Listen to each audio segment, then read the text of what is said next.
All right, just spend any amount of time on the internet, you're gonna get arguments for and against buying an ADV helmet or a dual sport helmet.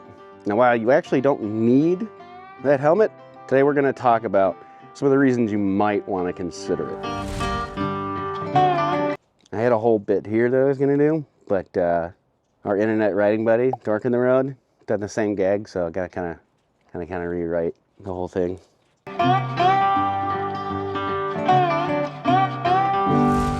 So let's start off with what an ADV helmet or a dual sport helmet actually is. Chances are, if you don't know what it is, you've at least seen it if you've been looking at motorcycle helmets. It is basically a dirt bike helmet, but for the road. So in order to understand why you might want to choose one, let's talk about the differences between street helmets and the things that the ADV and dual sport market bring to the helmet world for people who are going to do mixed road services.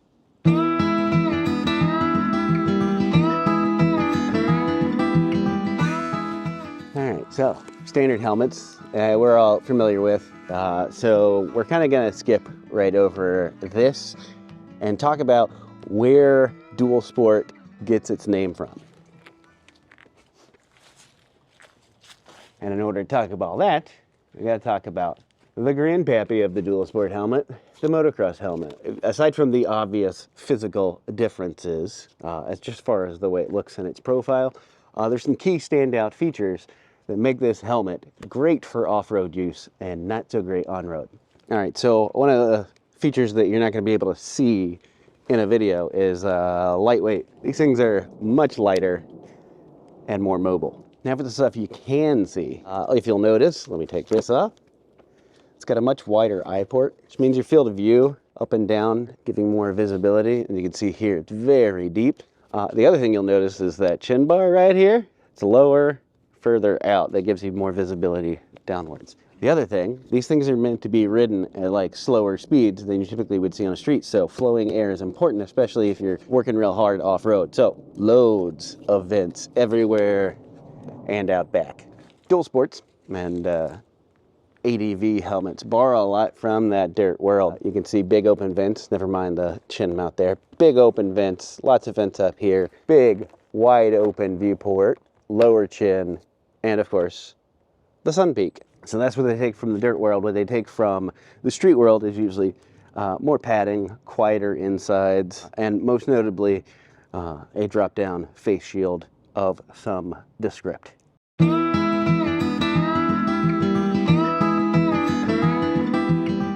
not all dual sport helmets are created the same. Some of them are a bit more street-oriented than others. I mean, it really comes down to your application. Take my Scorpion. I tend to daily this. It's comfortable, it's quiet, it has decent ventilation, but also you can close it off, and it's very comfortable in colder climates. It's modular, so on long trips, if I want to get a drink of water or something, I don't have to take my whole helmet off. That's just a convenience feature that I like. It does add weight, but it makes it more comfortable for everyday travel. If I know that I'm going to be doing a lot more off-road, I'll grab this MX-9 Adventure MIPS. Right now I currently got it set up in off-road mode, which is pretty much the only time I ever use it. This thing flows a ton of air, is pretty lightweight and super mobile. It offers me a lot of range of motion that the Scorpion doesn't. So if I'm going to be out on the trails for longer, that's the one I grab.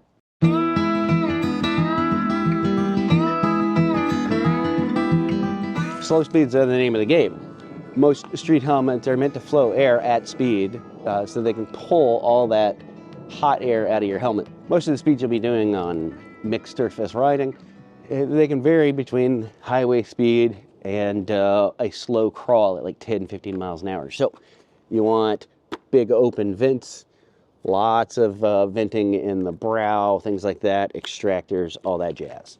That doesn't mean you can't ride off-road in one of these. I've done it.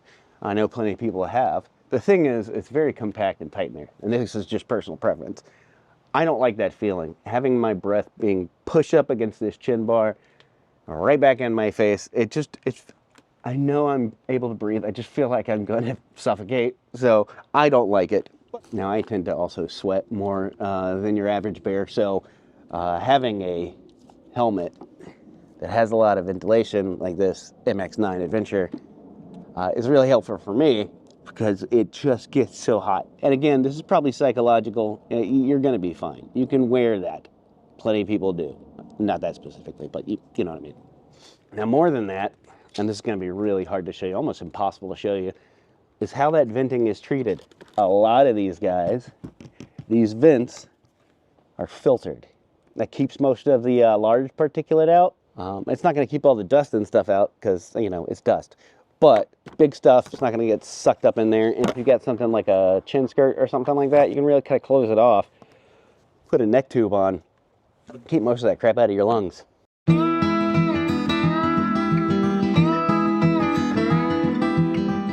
Now, I mentioned it earlier, but visibility is also a big benefit to having a dual sport helmet. That generally a lot more wider field of view.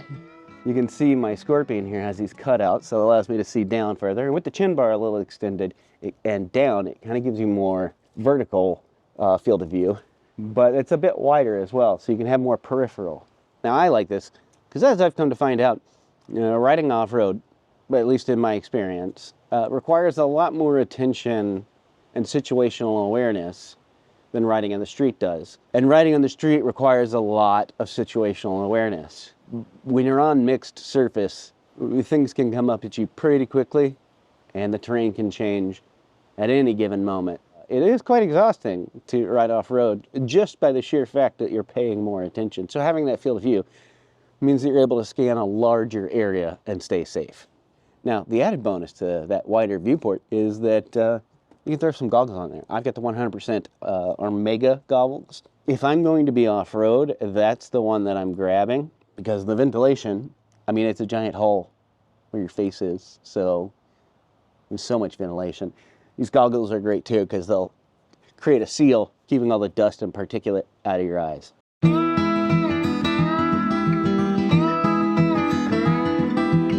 Okay, so look, this isn't a hard and fast rule, and nobody should really tell you you need one over the other. Again, it comes down to personal preference. My personal preference is I feel more comfortable with that guy on and that guy on than that guy on. Even on the long trips on the road, I'd prefer to take that on the off chance that I'm going to be somewhere where there's less than ideal road conditions and going a little bit slower. These peaks have been designed with aerodynamics in mind, so you don't get a lot of lift like you would on the dirt helmet. I've been at highway speeds for 6-7 hours and didn't feel any lift up, didn't feel any like buffeting. They've done a real good job of cutting air holes through there and designing those things to handle highway speeds. This is going to be more comfortable because it's aerodynamically made to have the least amount of buffeting that it possibly can, but you can ride either one. So don't let people tell you you can't do it or you have to do it one way or the other. Like, the main rule is ride in what you're comfortable wearing. If you're comfortable wearing a helmet, you're far more likely to have a good time and enjoy yourself and get less exhausted. Is the larger viewport nice? Absolutely, especially if you throw on goggles. It's not necessary though. Most of these street helmets have been widened and the field of view is much larger than they used to be years ago. Is the venting better? For the most part. New helmets are great. They really take their time and do the science to make sure they're creating a good kind of environment inside those helmets to pull out air and to bring fresh air in. I mean, that's going to pump more air than that is. But I've had no problem getting airflow into that helmet. So yeah, it's better, but you can make it work. Now, like I mentioned earlier, that peak, it helps sometimes keep the sun off and you can kind of tilt down. Maybe like 20% of the time I actually have use or need of that peak. I'd much prefer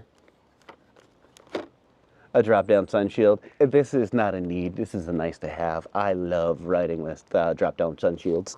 But like most things motorcycle, I mean, it's about looks, and I think that dual sport helmets look pretty dope. So there's the cool factor too.